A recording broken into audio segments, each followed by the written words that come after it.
We're starting on the hardwood here on this lovely Friday Eve. Say hello to DraftKings contributors Julian, Edlow, and Kenny Ducey. Guys, we're going to chase or fade some bets available on the DK Sportsbook for tonight's Pacers-Wizards play-in tournament matchup. So, Jules, Pacers looking for another win after beating Charlotte on Tuesday, but are you chasing or fading that the Wizards covered -3 against Indiana? This is a tough game.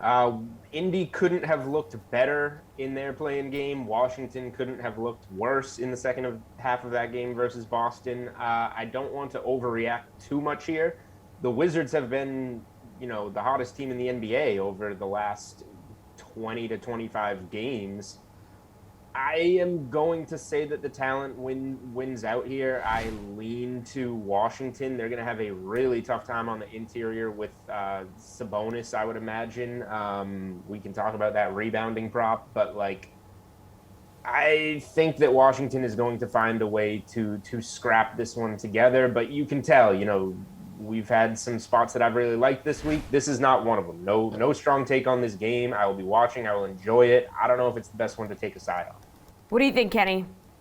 Yeah, so this is one where I think we're using a little bit of the eye test and a little bit of what the numbers are telling us. At least that's what I'm doing here anyway. Look, that last game for the Wizards on Tuesday, Russell Westbrook didn't look like himself, and Bradley Beal, most importantly, looked like he was really hampered by that hamstring injury. So I'm not convinced that the Wizards can cover the 3. I love the Pacers spread tonight. I'm taking the points here. Look, the Pacers, they shot over 45% from 3 on Tuesday, which a lot of people would say, well, that's unsustainable. Great fade spot on the Pacers. The Pacers were the 5th best three-point shooting team over the last 9 games of the season. So they came in hot to this tournament shooting the ball, and most importantly, they were able to sustain a high level of offense without Karis LeVert. I do think that what Julian said about the boards here, the play up front is absolutely true. The Celtics killed the Wizards on the glass and with post defense, and I think that that's what the Indiana Pacers can do here to the Wizards. The Wizards were a bottom 10 team in rebounding this year. I think they get demolished on the glass by the Pacers and O'Shea Brissett, who's looked great.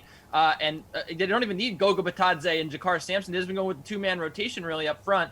Daniel Gafford gave the Wizards good minutes, but he got in foul trouble. I'm just not convinced they have anything up front there that can bother Sabonis and Brissett, and I really like the Pacers here as the upset victors. All right, guys, Pacers are averaging 115 per game. Wizards are averaging 116. The over is 10-3 in the Pacers' last 13 overall. Kenny, are you chasing that this game goes over 238 points? I'm not really looking at the total here, but I am. I mean, why not, right? I have to take it. It's down to 237.5 now. And look, you can just keep betting this down. We said it about the Pacers on Tuesday. We thought this Pacers game was going to go under because, things slow down during the postseason. But what did the Pacers do? They scored 144 points. These two teams, when they get together, it's explosive. They're 2 top 4 teams in pace over the season. And you look at the 2 times they played last month, or I guess the last 2 weeks really, the total was much higher than this. It was 245 and then 248.5 is where they closed at. So you're getting 8 points lower. And yes, it's because it's the playoffs. And again, the stakes are higher. You'd think that the tempo isn't pushed as much, but we saw Washington get out on the fast break so much against Boston. I just don't see any reason why I wouldn't take the over here. Pretty blindly, frankly, but I am really a believer in this Pacers offense, too. I think that the Pacers can score the basketball. They can fill it up. I know that the Hornets' defense is bad, but the Wizards don't exactly have the best defense either. And the Pacers, with Malcolm Brogdon playing in spurts, that defense might be a little weak as well. I think this total definitely is right for the picking. Jules, do you like the over here as well? We're definitely going to see a lot of points, but it's set there, 237.5. I don't know if I really see much of an edge. I guess I lean to the over with Kenny. It's a lot of points, but we've been seeing a lot of points. Look at how the Pacers played in that first one. I wouldn't be surprised. Like we said, things tighten up in the postseason, but I wouldn't be surprised if this was a 130 to 125 type of game. It could certainly get there. Again, I feel boring talking about this game. It's going to be an enjoyable game to watch.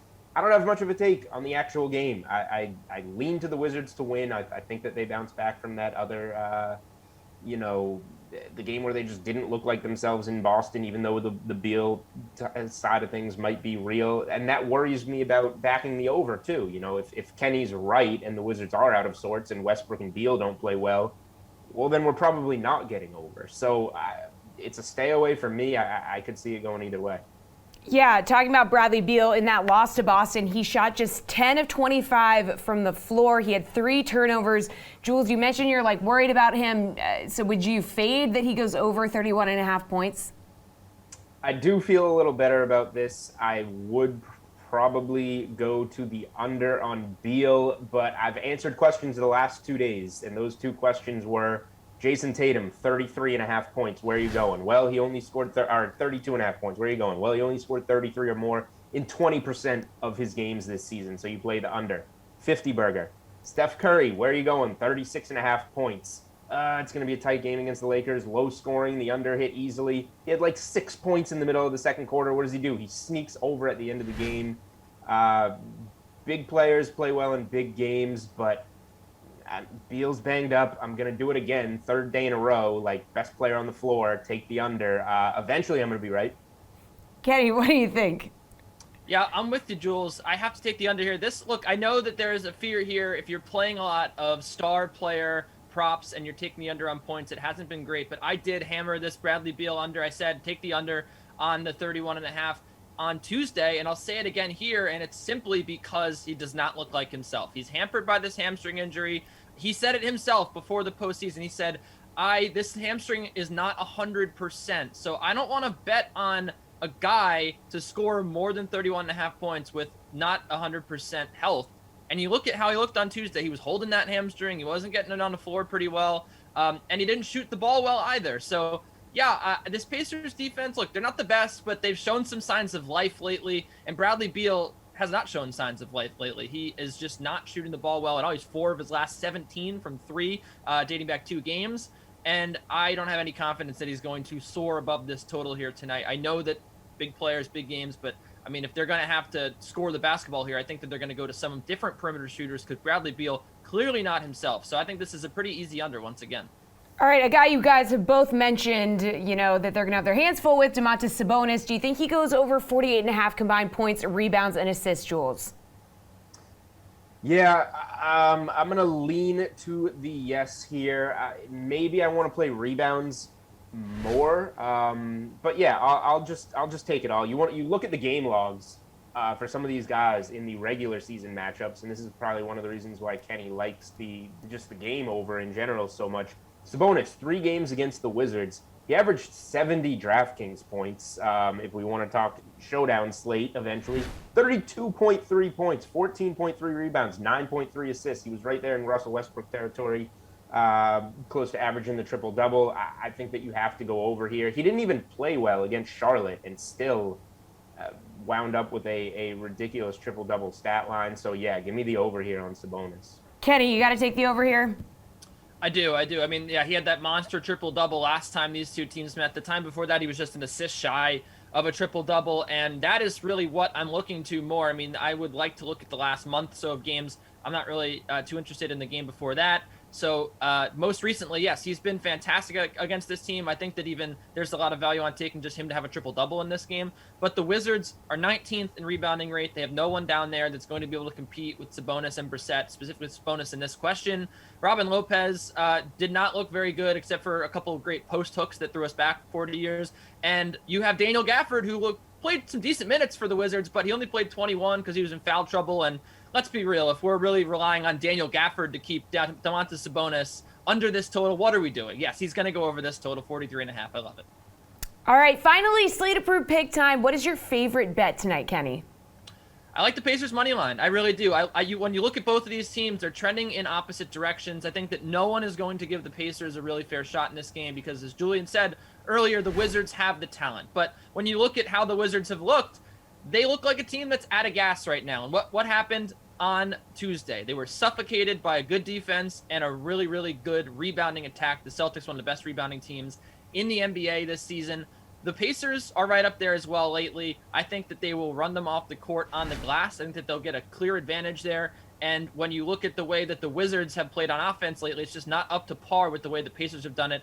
And again, we saw very quickly in that Hornets game what happens when you have a hot 3-point shooting team. They just get up on you early, they get that big lead, and they don't let it go. I think that that's what happened with the Pacers. And also, They're going to have Malcolm Brogdon maybe a little healthier in this game. He is questionable, so like I'm not really willing to take this yet. But as long as Malcolm Brogdon's in there, I think the Pacers have a really good shot. I'd give them a much better chance, maybe a pick 'em in this game. So I really like the plus odds here. Okie dokie. Jules, did I already get yours? No. You didn't. I don't know. Kenny took a while there. I'll let you go. I feel bad. I don't like that many bets tonight. I think my favorite bet in this game is the Sabonis points, rebounds, assists over. I think he's just got a lot that he can do against this Washington defense. But I don't want to leave the people with nothing here. And you guys know I have no problem cheating on these questions and just giving a different answer. And I'm not on the show tomorrow. Warriors Friday night money line against Memphis. They're not losing that game. Nets game 1 money line hosting the Celtics. They're not losing that game. Put them together, plus 116. That is the bet for the weekend. That is the spot you mash. There you go. Go make money. What? How many games do you have parlayed with the Nets game 1 money line right now? This will be the second, and I Okay. have no problem with that. Maybe open up a third. Who knows? Maybe Clippers game 1.